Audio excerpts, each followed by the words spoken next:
Hello Changemakers, it's Julia Chow. Welcome back to my channel. Today we're going to talk all about boundaries, how to set them and maintain them. I'm going to talk about some of the hidden dynamics, the power dynamics that go back and forth when it comes to setting boundaries and maintain them, and the people that you have a difficulty setting boundaries with. Boundary setting and maintaining is essential for your success, especially if you are a woman. You've been conditioned to be the good girl, to give in, to please, to make everyone comfortable, and you call this diplomatic, which isn't diplomatic if you're breaching yourself and you are downgrading yourself to make somebody else happy. Also, when it comes to financial power, those who are good girls will tend to leave money on the table, will downgrade themselves to not make people uncomfortable, not get paid what they deserve, and continuously self-sabotage in the financial area. I've been a good girl myself for a really, really long time. And of course, something like this is deeply ingrained conditioning, especially if you grew up in a family culture that patriarchy is very strong and you were taught and conditioned to be the good from very early on. This is something progressive that you continuously work on. So the first expectation that you need to have when it comes to setting and maintaining boundaries is that you can't expect yourself to be done with it.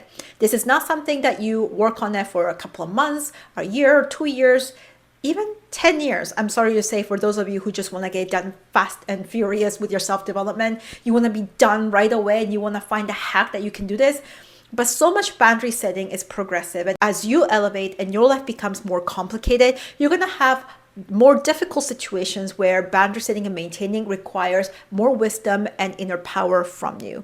So let's get to the first thing when it comes to understanding boundaries is the power dynamic between you and the other people or person. Oftentimes when you're in an environment where you're expected to be the pleaser and everyone else thinks that this is normal, it is really difficult to set boundaries. When you care about the relationship or the outcome of what's going on, for example, is a project, or you really care about the person that's asking you to lower your boundaries or to degrade yourself or to devalue yourself to meet their expectations over you feeling at peace with yourself, that's when your boundary setting and your level of boundaries and how good you are maintaining them actually shows up. A lot of people tend to think that knowing what to do, for example, reading some books on boundaries or books on personal power or power dynamics, is enough for you to set those boundaries when the moment comes. It is far from the truth, because boundary setting and maintaining is subconscious. It is automatic, it's habitual. It is completely emotionally driven. Therefore, when the moment comes where you care about the person or you're being pressured, you're being gaslit, manipulated, being made to feel bad, to question yourself and to feel guilt and shame around it because you're supposed to care about this person. So because you care about this person, because they're your friend or because you've known them for a long time, or they're dangling something over you like you're going to get something out of this, so you have to sacrifice right now, do it for the relationship. You know, that pimp kind of attitude that happens in business, it happens in your personal life, it happens between family members. These are the times where your boundary and your self-worth are being tested. Here, you need to ask yourself, what would it mean for you to give in? When you give in, you set a standard. Most likely when somebody asks you to do this, to lower yourself, to degrade yourself, to devalue yourself, they've already tested you multiple times. For example, they've taken your time, they've taken your energy, they've asked you, or you've done things for free for them. They will progressively, by that point, ask you to do more things for them. And the intensity gets stronger and stronger. Let's say that you go on a date with somebody and you are not really comfortable with going as fast as they like you to.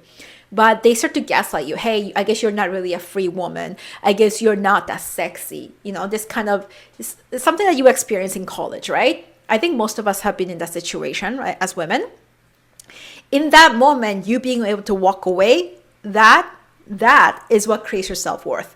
When somebody asks you to work for free because they're your friend, because you're going to build some kind of relationship, because you're going to be networking, because you're going to get this outcome or that, you have to do a risk assessment in that moment of how you would feel if you never got what they're promising in reciprocity. If you're okay with not getting anything back, if you feel at peace with yourself, then possibly at this time it's okay for you to make an exception. But if you don't feel okay with that, if you feel that you're going to be resentful, or you're going to feel some kind of grudge later on, you're going to feel like you've given yourself too much and you've lowered yourself in the situation, you have let them take over, maybe with their power or through manipulation. Let's say to some level in the power dynamic that you feel with this person, you've let them win, then for sure, you should charge that person or demand whatever you believe is fair. Here is the thing. You may be afraid that if you express your boundaries, that they're going to get upset with you. If you have that inkling, this person is not a healthy person. This person is a overgrown toddler who cannot handle any type of accountability or reflection or correction. And it is impossible to have any kind of healthy relationship with a person like this.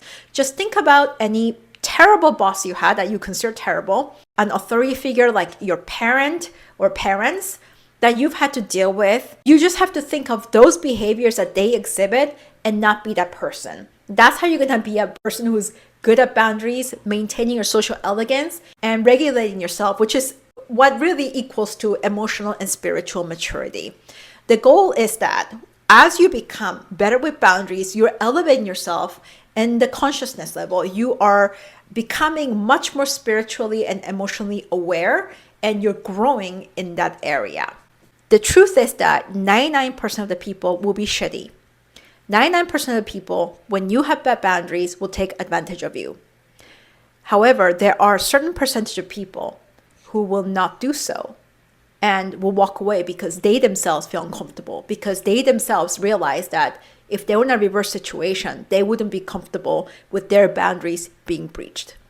When you have bad boundaries, you may surround yourself with a lot of people, but these people want the version of you that has the bad boundaries. The version of you with bad boundaries is highly appealing to people who want to exploit others, those who have bad boundaries and therefore project that expectation to other people, those who are plain exploitative and they just want to take as much as possible from other people. Considering this, you maintain your boundaries may push away a lot of shitty people, but it also means that you resonate highly with people holding similar, elevated, socially elegant standards. This is where you actually want to be. So that deal that you're not going to close, or that friend or client you're going to lose, or that boss you're going to displease and you may have to find a new job, none of it really matters. What matters is your integrity, your alignment, how good you are to yourself. If you say that you have self-worth, if you consider yourself confident, what really matters isn't what you think you have or what you say to yourself, is what you actually practice. What you do becomes your reality and it becomes the truth. What you do becomes the validation of truly of how much you value yourself. Let's break down the situation a little bit further when it comes to setting boundaries and the power dynamics, and why people may do the things they do and why they don't, and what it takes for you to set those boundaries and to maintain them. I'm going to give you a scenario where you invited a guest to your house and you don't wear shoes in the house, so all the shoes are at the doorway. It is very clear for people to see it. When the guest walks into the door, let's say at first they don't see their shoes that are lined up and they proceed to walk inside the house as they do in their own house. You ask them to take their shoes off. In that moment, they get very upset, get offended, and start arguing with you. What do you think is happening in this scenario? The moment somebody is not able to hear you and immediately take setting the boundary as an offense, that person does not have enough emotional capacity and maturity to be able to handle any responsibility, which means that that person is unable to have a healthy relationship. This person is like an overgrown toddler, which I would say is the majority of the Earth population.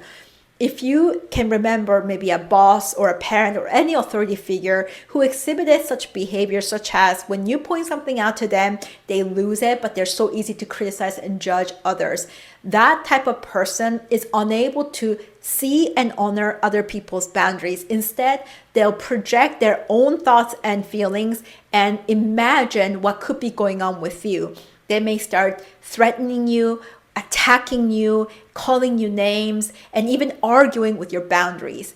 In that scenario, there's nothing you can do or say with this person or have any level of healthy relationship. So if you've been worried about setting boundaries with someone, whether that's a business partner, a friend, a client, or even a boss, or siblings or family members, and you know that that person's reaction is going to be the scenario I just described, then you know what to do. You need to set those boundaries and not worry about whether this person wants to continuously have a relationship with you or that you can get any benefit of having them in your circle.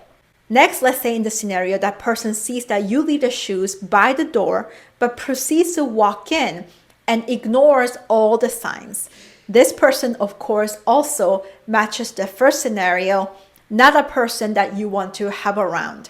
Typically, eventually, you go on no contact with these types of people. Now, in another scenario, let's say that this person comes into your house, sees that you don't wear shoes in the house, doesn't honor it, but then the moment that you go over to their house, they are super meticulous and picky about you having to take off your shoes or you having to follow whatever set of rules that they have. In a scenario like this too, you cannot set boundaries with a person like this, nor have a safe relationship at any level, whether it's superficial or deep intimacy. These are the scenarios where you have to assess the situation and let go appropriately. Now, the type of people that you can have a relationship with are the people that may breach your boundaries. You didn't notice at first, but when you point it out to them, they might maybe take him aback a little bit, but they'll hear you and proceed to honor the boundaries that you set. There are also times where people may not be quite ready in that moment. So they may have big emotions, demonstrate what we call some emotional immaturity in the moment. However, they're able to come back not too much longer later, let's say in a couple of days or even a couple of weeks, with reflection and be able to speak to you about it. Those people are wanting to grow and wanting to elevate, and therefore you have a chance to make something work with those people. But even then, you have to continuously watch their actions and how they behave going forward before you tune out and decide that they're safe again. How people respond when you set your boundaries demonstrates their capacity of what kinds of relationship they're able to have. How people respond has everything to do with them, their relational patterns, and not much to do with you. When you set boundaries and you see their responses, it gives you exactly what you need to do with this relationship, to the point that when you accept that truth, making decisions in this relationship becomes extremely easy.